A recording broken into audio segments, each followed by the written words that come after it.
हिंदू दोस्तों, देखिए दोस्तों, इस मोटर में आज हम क्लच प्लेट के जगह क्लच के जगह एक बेल स्विच सेट किया हूं। तो आप देख रहे हैं कि यहाँ मेरे पास बेल स्विच है और जैसे हैं इसमें प्लग इन करते हैं, मेन लाइट देते हैं और ये बेल स्विच को छोड़ देते हैं तो मोटर ऑटोमेटिक रन करने लगता है। ये 32 स्लॉट की मोटर है और देखिए इसमें सारी कनेक्शन हम किए हुए हैं। तो दोस्तों, आज के वीडियो में हम आपको सिखाएंगे कि इस मोटर में क्लच की जगह बेल स्विच कैसे लगाया जाता है। तो इसको हम एक डायग्राम के जरिए आप लोगों को समझा देंगे, आप वह देख लीजिएगा और 100% वर्किंग है। और जब भी आप बेल स्विच लगाइए तो ओरिजिनल कंपनी का लगाइए। जैसे कि आप देख रहे हैं कि सबसे हैवी वाले बेल स्विच हम लगाए हुए हैं। तो इस तरह का बेल स्विच आप लोग भी यूज़ करें और ये इसके क्लच जो होता है उसको निकाल करके बेल स्विच ही प्रयोग करें। ये जो देख रहे हैं दोस्तों, इस तरह का क्लच आता है, इसको निकाल देना है और इस जगह पे आपको बेल घंटी का यूज़ करना है, नहीं कि बेल स्विच का यूज़ करना है, घंटी स्विच का यूज़ करना है। तो इसको कैसे लगाया जाता है तो सारा कुछ हम आपको इस वीडियो में समझा देंगे डायग्राम के जरिए। तो अगर दोस्तों आप लोग हमारे मिस्टर बजरंगी टेक्नीशियन पे पहली बार विजिट कर रहे हैं तो आप लोग हमारे चैनल को जरूर सब्सक्राइब करें, साथ में बेल आइकन को दबाएं। तो चलिए अब हम आपको ले चलते हैं डायग्राम की तरफ। और दोस्तों, मैं जो डायग्राम बताऊंगा तो 100% वर्किंग डायग्राम बताऊंगा।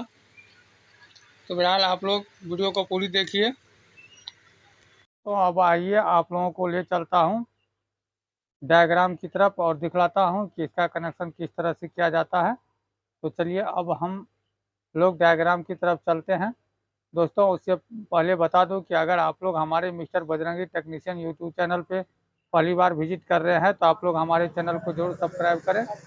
तो दोस्तों देखिए, डायग्राम एक बहुत ही महत्वपूर्ण चीज़ है। आप डायग्राम से समझिएगा तो सबसे ज़्यादा बेटर होगा। प्रैक्टिकली अलग होता है और डायग्राम से समझने में बहुत सारा हेल्प मिलता है। तो चलिए अब हम डायग्राम के जरिए आप लोगों को समझाते हैं। जैसे कि दोस्तों आप देख सकते हैं कि यहाँ हमने कुछ डायग्राम बनाए हुए हैं और देखिए इसमें लिखा हुआ है कि मोटर में क्लच के जगह पर घंटी बटन कैसे लगाया जाता है, यानी कि घंटी स्विच जो होता है वो कैसे लगाया जाता है। तो जैसे 1 HP लोडिंग मोटर हो गया, 2 HP हो गया, 3 HP हो गया, सिंगल फेज का जो भी लोडिंग मोटर होता है उस सब में आप बेल स्विच का प्रयोग कर सकते हैं अगर आपका क्लच खराब है। तो वैसे दोस्तों क्लच से अच्छा आपको ये बेल स्विच ही लगाना चाहिए। इसमें दोस्तों मोटर कभी फूकता नहीं है, यानी कि जलता नहीं है। तो दोस्तों सबसे पहले इस क्लच के विषय में जानते हैं।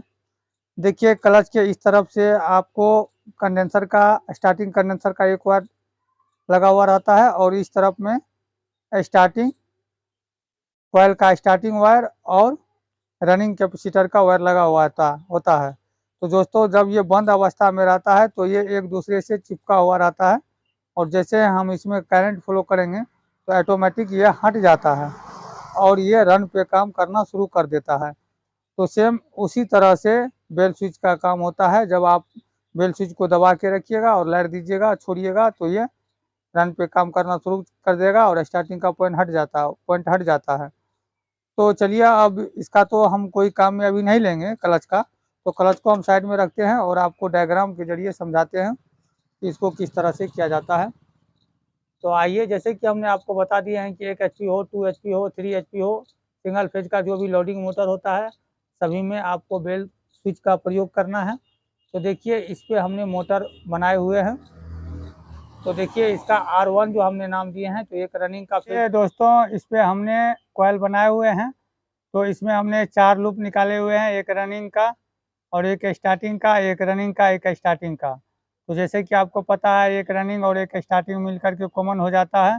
अब यहाँ एक स्टार्टिंग का हो गया, एक रनिंग का हो गया। आप देखिए यहाँ मेरे पास 2 कैपेसिटर है, एक रनिंग कैपेसिटर है और एक स्टार्टिंग कैपेसिटर है और एक मेरे पास बेल बटन है, यानी कि बेल स्विच है।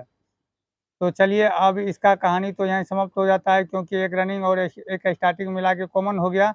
अब देखिए इस कैपेसिटर नहीं, रनिंग कैपेसिटर का जो एक वायर निकला है तो इस रनिंग वायर में आकर के अटैच हो जाता है और एक स्टार्टिंग का इस रनिंग वायर में आकर के अटैच हो जाता है और एक रनिंग कैपेसिटर का जो वायर निकला हुआ है वो आकर के एक स्टार्टिंग पॉइंट पे आ जाता है। सिंगल स्टार्टिंग वायर जो निकला हुआ है और यहाँ से स्टार्टिंग कैपेसिटर का जो एक वायर बचा है वो सीधे आकर के आपका बेल बटन स्विच में लग जाता है, और बेल बटन स्विच से एक वायर निकाल करके सीधे आपका स्टार्टिंग पे आ जाता है। अब देखिए जैसे होता क्या है कि यहाँ मेरा 2 पोल बन जाता है, तो ये दोनों पोल को होता क्या है कि जैसे क्या है कि दोनों दोनों वायर को जब हम लाइट देने के लिए शुरू करते हैं, जैसे ही प्लग में इन करते हैं, तो प्लग में इन करने से पहले इस पे हाथ दिए हुए रहते हैं, और प्लग में इन करने के साथ इसको छोड़ेंगे तो मोटर ऑटोमेटिक रन करने लगेगा, और स्टार्टिंग का एक पॉइंट कटअप हो जाएगा और रनिंग कैपेसिटर के सहारे ये मोटर दौड़ना शुरू कर देगा। तो आप लोग एक बार पुनः इसको देख लीजिए और ये डायग्राम को भी देख लीजिए, और अच्छी तरह से डायग्राम का स्क्रीनशॉट लेकर के रख लीजिए, ताकि आपके पास भी 1 HP 2 HP 3 HP का कोई भी लोडर मोटर आए तो आप इस तरह से उसको बना सकते हैं। तो दोस्तों, और किसी प्रकार का डायग्राम चाहिए तो आप हमें कमेंट कीजिए, हम आपको डायग्राम के जरिए भी समझाने का कोशिश करेंगे। तो बेहतर होगा कि आप इस डायग्राम का एक स्क्रीनशॉट बना लें, ताकि जब आप मोटर में कनेक्शन करने लगिएगा, ये बेल स्विच के जगह, ये क्लच के जगह पे बेल स्विच यूज कीजिएगा, तो ये डायग्राम आपके काम में आ सकता है। तो उम्मीद करता हूँ कि वीडियो में आपने पूर्ण जानकारी प्राप्त कर चुके होंगे। अगर दोस्तों किसी भी प्रकार की आपको डायग्राम चाहिए तो हम बना करके आपको दे देंगे, बस आप एक प्यारा सा कमेंट किया कीजिए, साथ में मेरे चैनल को सब्सक्राइब कीजिए, वीडियो को लाइक कीजिए। तो मिलते हैं किसी नेक्स्ट वीडियो में, तब तक के लिए जय हिंद।